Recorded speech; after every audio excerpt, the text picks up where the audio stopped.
আপনি শুয়ে আছেন হাসপাতালের বিছানায়। আপনার শ্বাস দুর্বল হয়ে আসছে।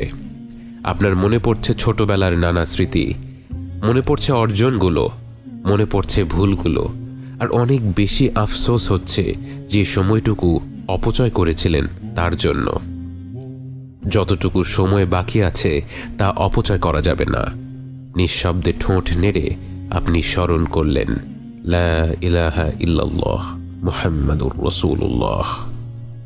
অন্তরে আপনি জিকির করতে থাকলেন। চোখ দুটো ঘোলা হয়ে আসছে।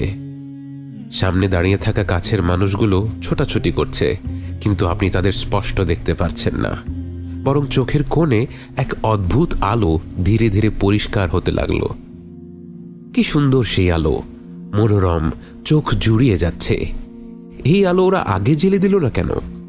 ধীরে ধীরে আপনার নাকে ভেসে আসলো এক নতুন ঘ্রাণ।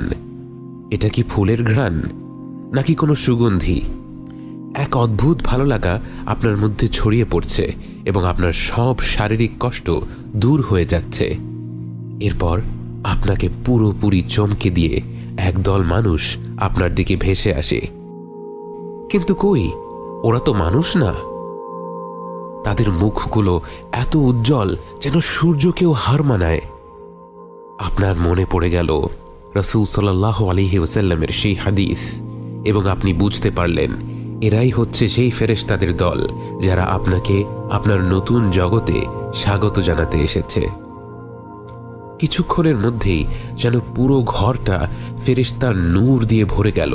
আপনি যেদিকেই তাকাচ্ছেন শুধু অগণিত ফেরেশতা ছাড়া আর কিছুই দেখতে পাচ্ছেন না। এরপর একজন ফেরেশতা আপনার একদম কাছে এগিয়ে আসে। আপনি বুঝতে পারেন তিনিই হচ্ছেন মালাকুল মউত, মৃত্যুর ফেরেশতা। তিনি আপনার মাথার কাছে এসে অত্যন্ত শ্রদ্ধা ভরা কণ্ঠে বলেন, হে পবিত্র আত্মা, আল্লাহর ক্ষমার জগতে, আল্লাহর সন্তুষ্টির জগতে বেরিয়ে আসো। আপনি যেন এই আহ্বানের অপেক্ষাই করছিলেন জন্ম থেকে। আপনি এত দ্রুত, এত সহজে দেহ থেকে বেরিয়ে এলেন যেন এক পাত্র থেকে আরেকটি পাত্রে পানি ঢালা হলো। এবং ফেরেশতাদের উচ্ছ্বাস দেখে আপনার মনে পড়ে গেল আপনার সন্তান জন্ম হওয়ার সময়টির কথা।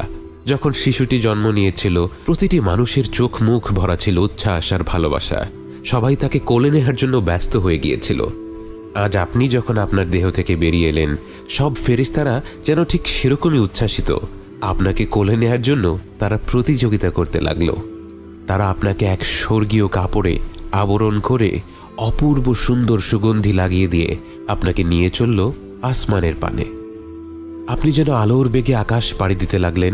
আপনাকে ঘিরে রয়েছে অগণিত ফেরেশতা।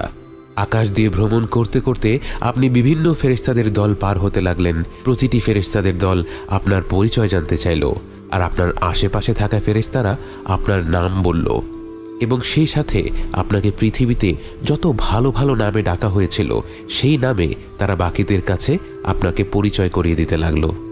আপনি এমন সব দৃশ্য, এমন সব সৃষ্টি দেখতে লাগলেন যে আল্লাহর প্রশংসা ছাড়া আর কোনো কথাই আপনার মুখে আসছিল না।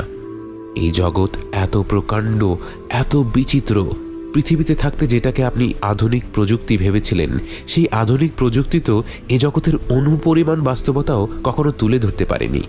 ভাষা হারিয়ে নিস্তব্ধ হয়ে আপনি সব দেখতে লাগলেন, এবং অবশেষে আপনাকে নিয়ে ফেরেশতারা পৌঁছে যায় সপ্তম আসমানের দ্বার প্রান্তে।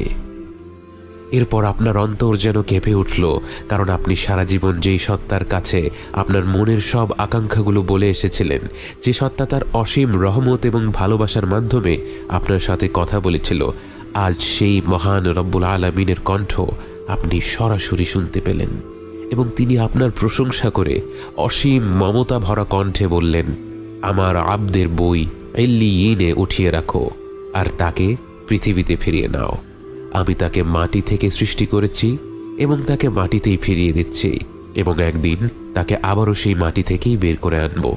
আল্লাহর কণ্ঠ শুনে আপনার মতো পাপী বান্দার প্রতি তার যে দয়া এবং ভালোবাসা সুস্পষ্ট প্রকাশ পেল, তা শুনে আপনার পুরো সত্তা যেন অপার উল্লাসে আলোকিত হয়ে উঠল।